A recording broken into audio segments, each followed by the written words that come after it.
আচ্ছা আচ্ছা, সেট ও ফাংশন এখানে দুই পদ্ধতি প্রকাশ করা হয়, তালিকা পদ্ধতি আর হচ্ছে সেট গঠন পদ্ধতি।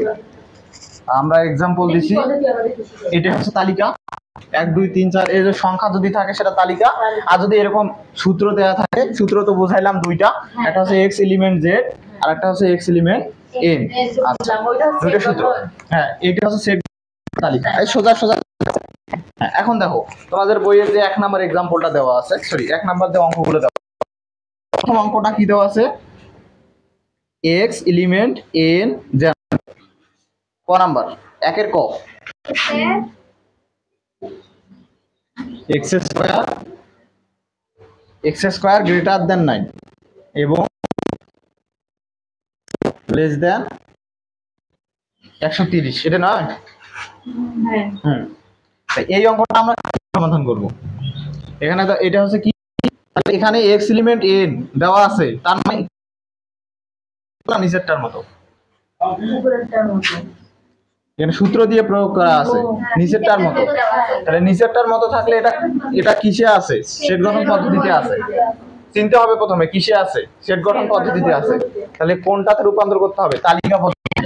প্রশ্ন বলছে কি, নিচের সেটগুলোকে তালিকা পদ্ধতিতে প্রকাশ করো। প্রশ্ন দেখো, নিচের সেটগুলোকে তালিকা পদ্ধতিতে প্রকাশ করো, তাহলে আমরা এখন কি লিখব, এখানে আমরা জানি n এর মান, এখানে n কি হয় 1 2 3, এখন x এর মানগুলো আমরা এখানে 1 হলে এর উপর বর্গ করতে বলছে, মানে উপরে স্কয়ার, তারপর স্কয়ার গ্রেটার দ্যান 9, এখানে 1 এর উপর স্কয়ার করলে কত হবে, 1 1 কি বড়, বড় নয়, আমরা এখানে কেটে দেব। মানে কি বলছে, x কিউব মানে 1 এর উপর কিউব করলে কত হবে, 1 হবে, ছোট, এটা ঠিক আছে, 130 থেকে 1 ছোট, এটা ঠিক আছে, কিন্তু এই যে 1 যে 9 এর থেকে বড়, এটা মানা যায় না, রাইট? এজন্য আমরা কেটে দিলাম। এইভাবে প্রথমে আমরা কি নিলাম, এই যে 1টা নিলাম, এরপর কি নেব, ইকুয়াল টু,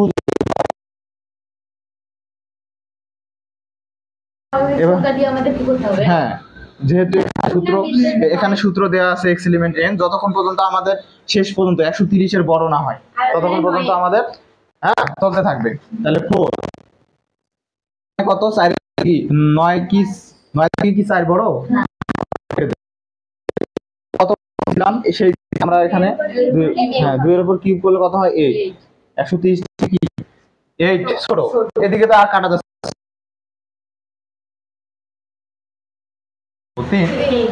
আচ্ছা 3 এর উপর যদি স্কয়ার করি কত পাবো, 9। আচ্ছা 9 এর থেকে কি 9 বড়, না না 9 এর থেকে 9 সমান, যদি সমান থাকতো এখানে একটা, তাহলে আমরা কাটা দিতাম, কেটে দিলাম। এবং 3 এর উপর যদি আমরা এখানে কিউব করি তাহলে কত হবে, 27। কি বোঝা যায়?